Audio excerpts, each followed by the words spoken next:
সবাইকে আন্তরিক শুভেচ্ছা। আজকে আসলাম আবারও ক্লাসিক্যাল শব্দটা নিয়ে আলোচনা করতে। একটি গানের স্কুলে গেলাম, তো সেখানে একটি ক্লাসে লেখা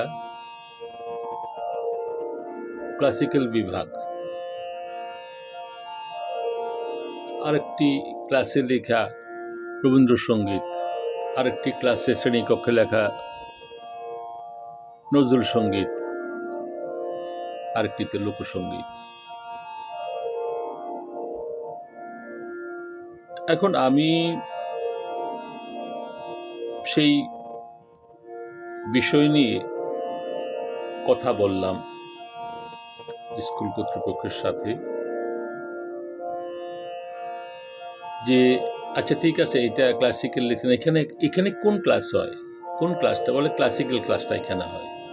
ক্লাসিক্যাল কোনটা? এই যে উচ্চাঙ্গ সঙ্গীত যেটা আর কি বলি আমরা।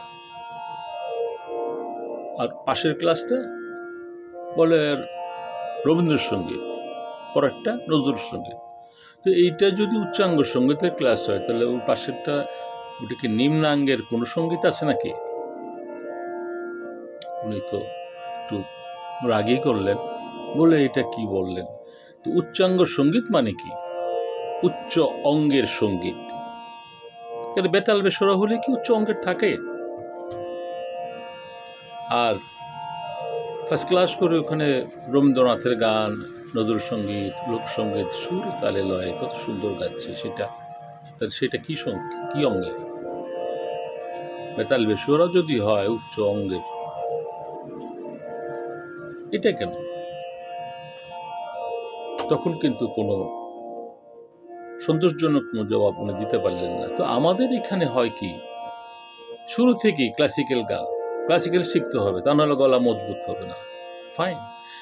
এখন উনি বলেন তাহলে আপনি বলেন উচ্চাঙ্গের। তো উচ্চাঙ্গের বিপরীত শব্দ নিম্ন অঙ্গের হইতে হবে। আর সঙ্গীতের ভাষায় যদি বলি উচ্চ অঙ্গে লঘু অঙ্গের, হালকা সঙ্গীত যেগুলো। তো আমি রবীন্দ্রনাথের গান আর নজরুল সঙ্গীতকেই হালকা ভাবে দেখবো কেন, লঘু দেখবো কেন, গুরু অঙ্গের নয় কেন সেটা?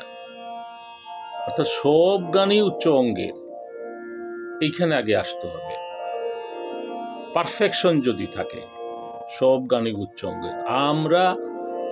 উনি যেটা বলতে চাচ্ছেন বা মানুষই যেটা বলে সেটাকে আমরা বলবো কি শাস্ত্রীয় সঙ্গীত। This should be correct definition. শাস্ত্রীয় সঙ্গীত মানে শতভাগ শাস্ত্র মেনে, শতভাগ কথাটা বললাম কিন্তু।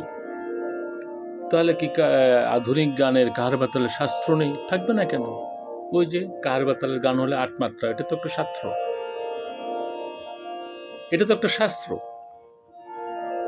রাগ আশ্রয়ী এই গানটা রাগ নির্ভর, রাগ প্রধান বা রাগ আশ্রয়ী। ওই যে রাগ হলো হইতো, রাগ যখনই বলা হবে তখন তো ওই রাগের ছায়াটা থাকবে সেই গানে। হোক নজরুলের অসংখ্য গান, অঞ্জলি লহমর তিলং রাগে উনি কম্পোজিশন করেছেন। তাহলে তিলং রাগটা আপনি শেখেন, তাহলে এই শাস্ত্রটা আপনি গানের মধ্যে সুন্দরভাবে প্রয়োগ করতে পারবেন।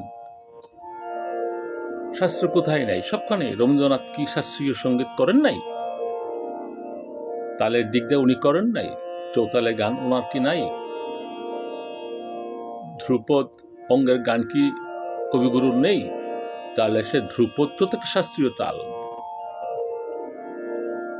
একটা শাস্ত্রীয় তাল আছে, ধ্রুপদের সাথে ব্যবহৃত হয়। ধ্রুপদ, ধামার এগুলো তো শাস্ত্রীয়, এগুলো তো আর লঘু অঙ্গের তাল নয়। ছাপতাল ইভেন শাস্ত্রীয়, ছাপতালে তারানা হচ্ছে। তো এই জন্যই এই বিতর্কটা আমি করতে চাই না। অনেকের বোঝানো যায়, এটা আমার নিজের, একান্তই আমার নিজের কনসেপশন, নিজের ইয়ে। আমি আমার ফলোয়ার্স বা আমার স্টুডেন্টদেরকে আমি বলি, যদি তারা সেটা গ্রহণ করে তাহলে দ্যাটস ফাইন, তাদের না করলে নাই। আপনার বিশ্বাস, আপনার যুক্তি, আমার যুক্তি যদি আপনার মনোপুত হয় তাহলে আপনি বলতে পারেন।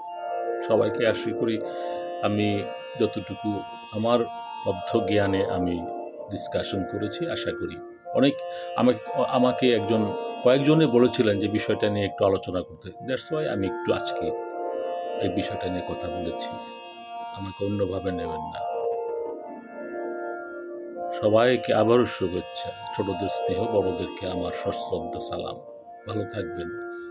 সঙ্গীত এমন একটা বিষয়, আসলে অন্যান্য সমস্ত বিদ্যার মতো এটাও একটা পূর্ণাঙ্গ সাবজেক্ট, যার জন্য আজকাল স্কুল, কলেজ, বিশ্ববিদ্যালয়ে সঙ্গীত চলে গেছে, পিএইচডি হচ্ছে। কাজেই সঙ্গীত আর আগে সেই জায়গায় বসে নেই। আমরা বুড়ো হয়ে গেছি। সঙ্গীত কিন্তু শুরুতে এমনই ছিল, আমরা জানতাম না। এখন আধুনিক জামানায় আমাদের জানতে হচ্ছে। আরেকদিন আসবো কথা নিয়ে। ধন্যবাদ সবাইকে।